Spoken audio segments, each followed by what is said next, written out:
Assalamualaikum warahmatullahi wabarakatuh. Hai, pada video ini kita belajar bersama tentang studi hadis Islam.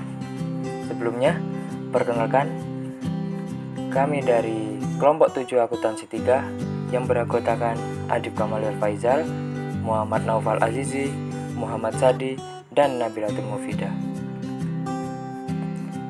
Oh iya, video ini dibuat sebagai guna memenuhi tugas UAS mata kuliah pengantar studi Islam yang dibimbing oleh Ibu Mutmainah SEME.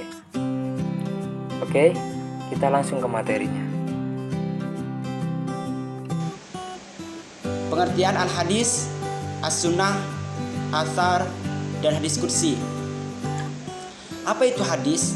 Hadis secara bahasa berarti al-jadid, yang artinya adalah sesuatu yang baru, yakni kebalikan dari al-qadim, yang artinya sesuatu lama. Sedangkan hadis menurut istilah para ahli hadis yakni adalah ma'udhifu ila nabi sallallahu alaihi wasallam min qaulin au fi'lin au takririn au wasfin. Ada yang artinya itu adalah segala sesuatu yang disandarkan kepada Nabi sallallahu alaihi wasallam, baik ucapan, perbuatan, persetujuan maupun sifat. Baik, dan selanjutnya itu pengertian sunnah. Sunnah itu secara bahasa yakni as-sirah al-muttaba'ah. As-sirah al-muttaba'ah berarti jalan yang diikuti. Setiap jalan dan perjalanan yang diikuti itu dinamakan sunnah, baik itu jalan yang baik maupun jalan yang buruk.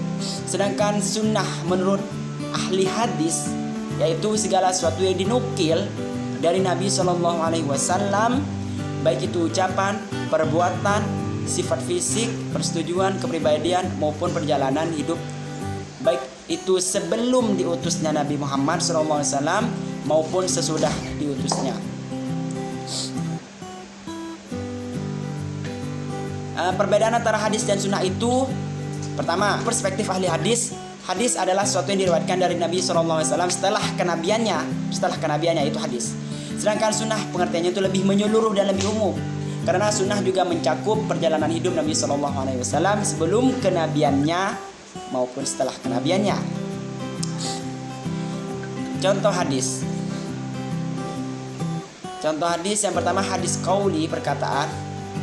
Langsung aja ya karena waktunya sangat terbatas. Lanjut aja kita ke pengertian asar. Apa itu asar? Asar secara bahasa berarti baqiyatu asy-syai'.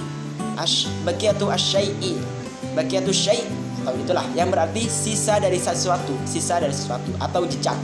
Adapun secara istilah asar adalah segala sesuatu ma'udhifu ila sahabi awit tabi'i. Ma'udhifu ila sahabi awit tabi'i, atau artinya itu segala sesuatu yang disandarkan pada sahabat atau tabi'in. Dan selanjutnya yaitu pengertian hadis qudsi. Pengertian hadis qudsi adalah hadis yang diriwayatkan oleh Nabi Sallallahu Alaihi Wasallam dari Allah Ta'ala. Hadis qudsi ini juga terkadang disebut dengan hadis Rabbani atau hadis ilahi. Syekh Utsmani mengatakan al-haditsul qudsi marawahu Nabi Sallallahu Alaihi Wasallam an Rabbih Ta'ala, yaitu hadis qudsi adalah hadis yang diriwayatkan oleh Nabi Shallallahu Alaihi Wasallam dari Tuhannya, yaitu Allah Subhanahu Wa Taala. Saya di sini akan menjelaskan tentang sejarah pembukuan hadis. Di masa abad pertama Hijriah, yaitu masa Rasulullah SAW, Khulafaur Rasyidin dan sebagian besar masa Bani Umayyah hingga akhir abad pertama Hijriah, hadis-hadis Rasulullah itu disampaikan melalui dari mulut ke mulut dan berpindah dari tempat satu ke tempat yang lain. Nah, di dalam sejarah mengatakan bahwa pada masa abad pertama, sahabat Rasulullah SAW yang bernama Umar bin Khattab, ketika itu beliau telah mempunyai ide dan pendapat untuk mengumpulkan dan menulis hadis. Akan tetapi, niatnya tersebut beliau urungkan sebab Umar bin Khattab khawatir kepada umat Islam yang perhatiannya terganggu dalam mempelajari Al-Quran. Pembukuan hadis terbentuk pada masa pemerintahan Khalifah Umar bin Abdul Aziz yang dinobatkan pada akhir abad pertama. yakni tanggal 99 Hijriah dan memasuki abad kedua Hijriah.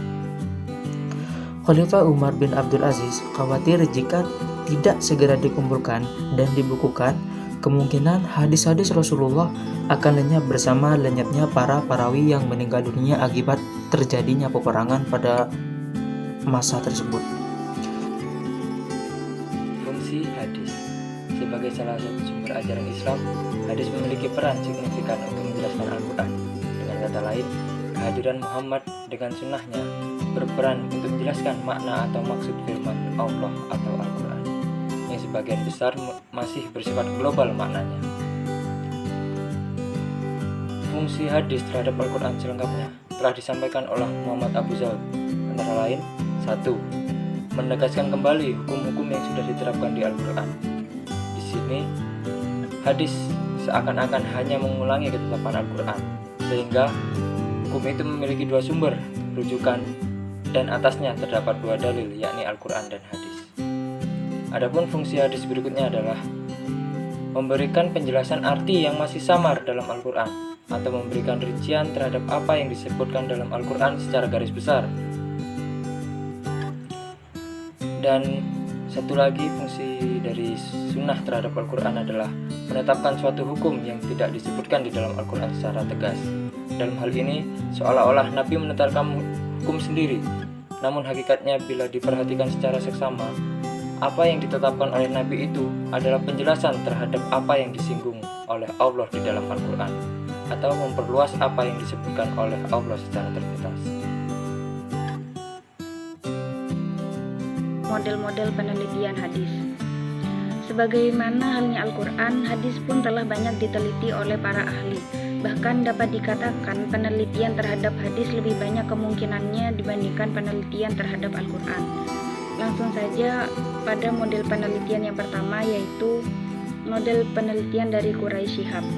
Dalam bukunya yang berjudul Membumikan Al-Quran, Quraisy Shihab hanya meneliti dua sisi dari keberadaan hadis, yaitu mengenai hubungan hadis dan Al-Quran serta fungsi dan posisi sunnah dalam tafsir. Yang kedua, model Mustafa Al-Sibai. Hasil penelitian yang dilakukan Mustafa Al-Sibai antara lain mengenai sejarah proses terjadi dan tersebarnya hadis, mulai dari Rasulullah sampai terjadinya upaya pemalsuan hadis, dan usaha para ulama untuk membendungnya dengan melakukan pencatatan sunnah. Yang ketiga yaitu model Muhammad Al-Ghazali.